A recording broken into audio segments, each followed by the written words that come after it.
What's going on, boys and girls, and welcome back to Project Zangetsu.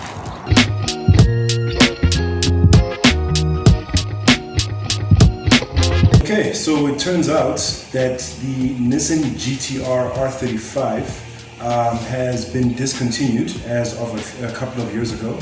I think the reasons had something to do with the financial cost of actually producing the car. All of the engines are handmade.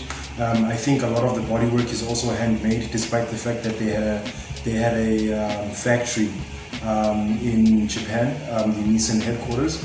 There's a lot of sort of like passion and love that was put into the creation and manufacturing of these cars. So much so that I think it ended up getting them into very prohibitively expensive projects.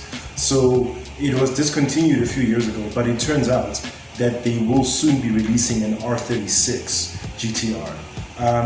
It could be due to popular demand, because those of you that know the story of the Nissan Skyline, which this car is sort of derived from, the R34 was discontinued way back in the early 2000s by Nissan. I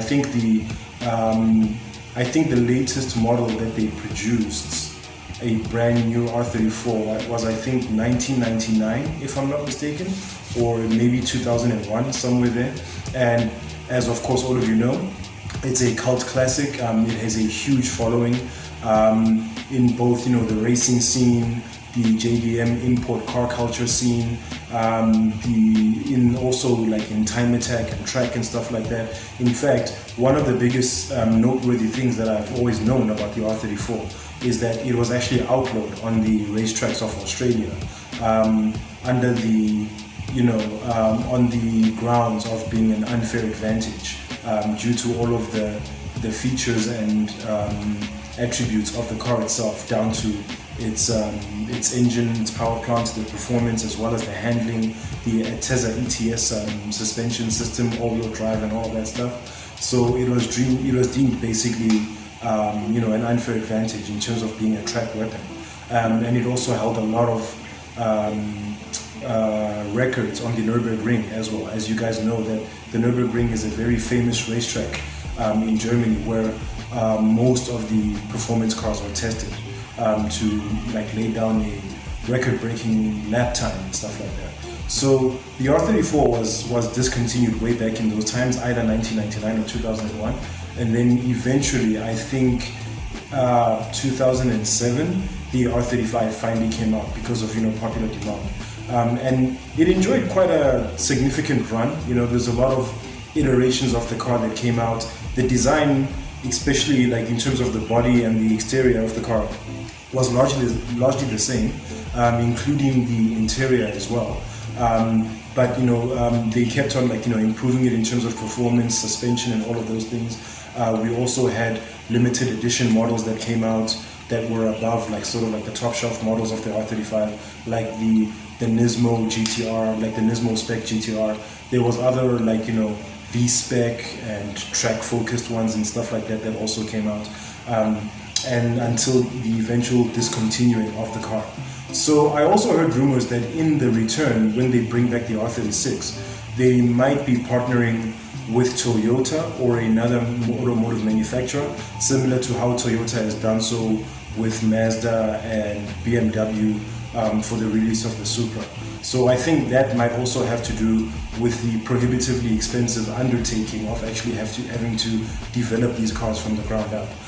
So I'm hoping it comes through.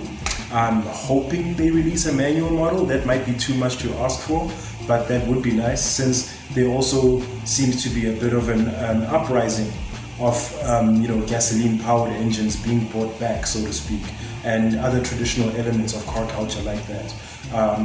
Like the gasoline-powered engines that are going to be featured in the Supra. We're not sure yet about the transmission, but the Nissan 400Z was already sort of like a move towards that kind of a movement, I guess, in that it was a car that was a six-cylinder twin-turbo engine with an actual traditional manual, and it was rear-wheel drive, and it was front-engined, and all of those things. A classic sort of performance car that a lot of us have been craving for a long time. So I'm hoping that the R36 is going to be something along those lines. We'll see, we don't know yet.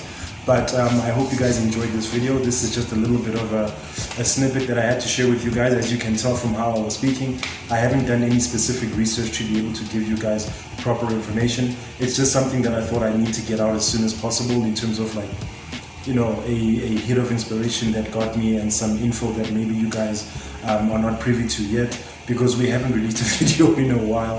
It's been a little bit difficult without having a car to shoot. So I hope you guys enjoyed this. Please let me know what you think of the news, what other automotive news you might know about maybe that you want me to talk about.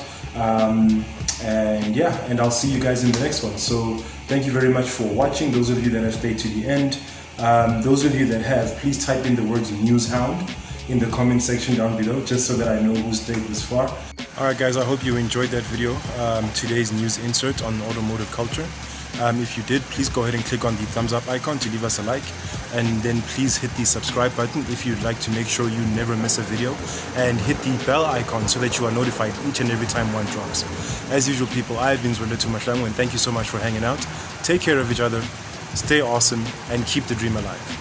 Peace. We'll be right back.